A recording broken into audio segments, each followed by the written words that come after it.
À quoi ça sert de créer les hommes?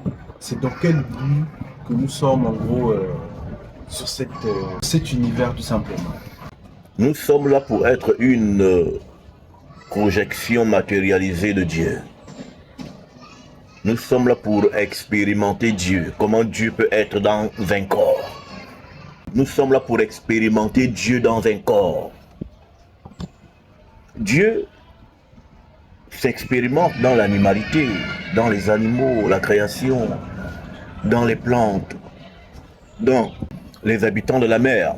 Mais dans la condition d'homme que nous sommes, Dieu fait l'expérience d'être Dieu dans la créature. Dieu lui-même fait l'expérience d'être Dieu. Dieu fait l'expérience d'être Dieu dans la création. C'est pourquoi nous sommes la crème de la création. Crème. Et la crème de la crème, c'est la femme. Parce que la femme est le bout du monde. La terminaison de la réflexion de Dieu. Quand Dieu a réfléchi, qu'il a déployé sa réflexion la plus absolue, c'est la femme. Et quand on dit que Dieu réfléchit, c'est pas Dieu qui réfléchit. C'est l'entité de la flexion, de la flexivité, qui fléchit. C'est une entité de la flexion. La réflexion est une entité. Et elle fléchit au nom de Dieu. Et quand elle fléchit, on dit que c'est Dieu qui réfléchit. Et fléchir veut dire tomber, chuter, aller très bas. La création est une chute. On tombe de Dieu vers Dieu. Parce que Dieu est en haut. Et quand tu arrives en bas, tu le trouves encore. Oh, putain! La haute connaissance ancestrale. Et donc, quand Dieu a fini de tomber, sa chute la plus basse, c'est la femme. Et sa chute la plus haute, c'est encore la femme. Quand Dieu tombe haut, c'est la terre informe et vide. Le chaos, le tohu-bohu, l'informe et le vide. Dieu dans son désordre le plus absolu, zaman à zaman, il est éparpillé. Cet éparpillement non organisé, c'est Dieu, la femme, dans son absoluté. L'incréé, le non appelé. Tout ce qui n'est pas appelé n'est pas organisé. D'où le chaos de Genèse 1, 2. La terre est forme et vide. Ce n'est pas organisé. Cette non-organisation, c'est Dieu. Et tout ce qui est appelé à l'organisation. C'est pourquoi, quand on lit dans Genèse 1, 3, Dieu ordonna que la lumière soit, la lumière fut. La lumière là, Dieu dit, le dire là, c'est un ordre.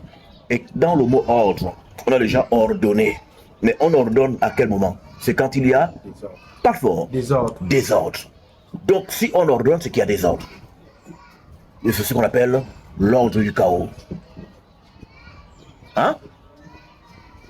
L'ordre du chaos, dont on parle vulgairement, le nouvel ordre mondial, qui est en fait quelque chose de très bien. Parce que le nouvel ordre mondial, c'est l'ordre de l'homme noir. C'est nous qui allons régner. Hein? Les Édomites nous préparent le chemin. Hein? Ils vont retrouver des grottes, ils vont y demeurer, à moins d'être esclavagés. Parce que ce que vous faites, on vous le fera. Ah oui, hein? Ah oui. C'est une loi spirituelle qui existe. Hein? Les réparations vont avoir lieu. Donc, nous sommes donc ici pour l'expérimentation de Dieu dans la matérialité. Nous sommes là pour voir comment Dieu peut être quand il serait une créature. Et c'est là où nous sommes Dieu.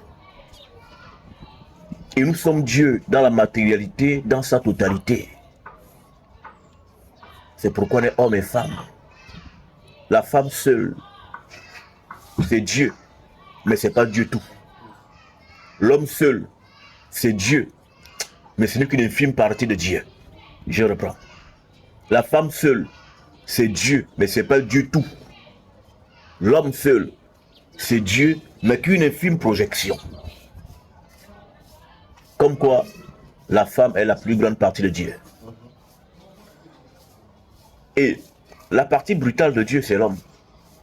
La partie infinie de Dieu, c'est la femme.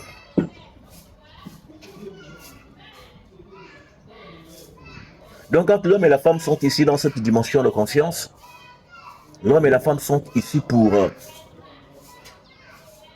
faire l'expérimentation de Dieu. C'est pourquoi il faut que vous fassiez cette expérimentation avec toute la plénitude de votre être. Ne vivez pas par procuration.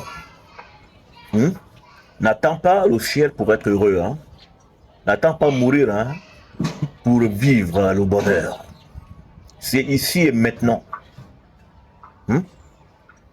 Si tu es malheureux dans cette dimension de conscience, dans la dimension de conscience supérieure à celle-ci, le malheur que tu as formé dans ta chair te poursuivra. Parce que heureux les morts qui meurent en Christ, car leurs œuvres les poursuivront. Si tu es heureux ici, tu es heureux de l'autre côté. Si tu ne es pas heureux ici, tu seras malheureux de l'autre côté du voile. Mais quand on dit heureux les morts qui sont morts en Christ, Christ c'est quoi? Christ c'est la dimension aurique de ton être. C'est le champ vibratoire qui t'entoure. Christ veut dire la barrière. Congo, Congo, Congola, Ongola, Ongo, Ongo, Ongo, la barrière. Et tout homme a une barrière qu'on appelle les 7 corps auriques. Et les 7 corps auriques sont les 7 dimensions christiques en toi. Faut poser l'argent, pose l'argent. Je suis en train de te parler là. Faut poser l'argent. On appelle ça au Kanzo. Je t'enseigne gratuit.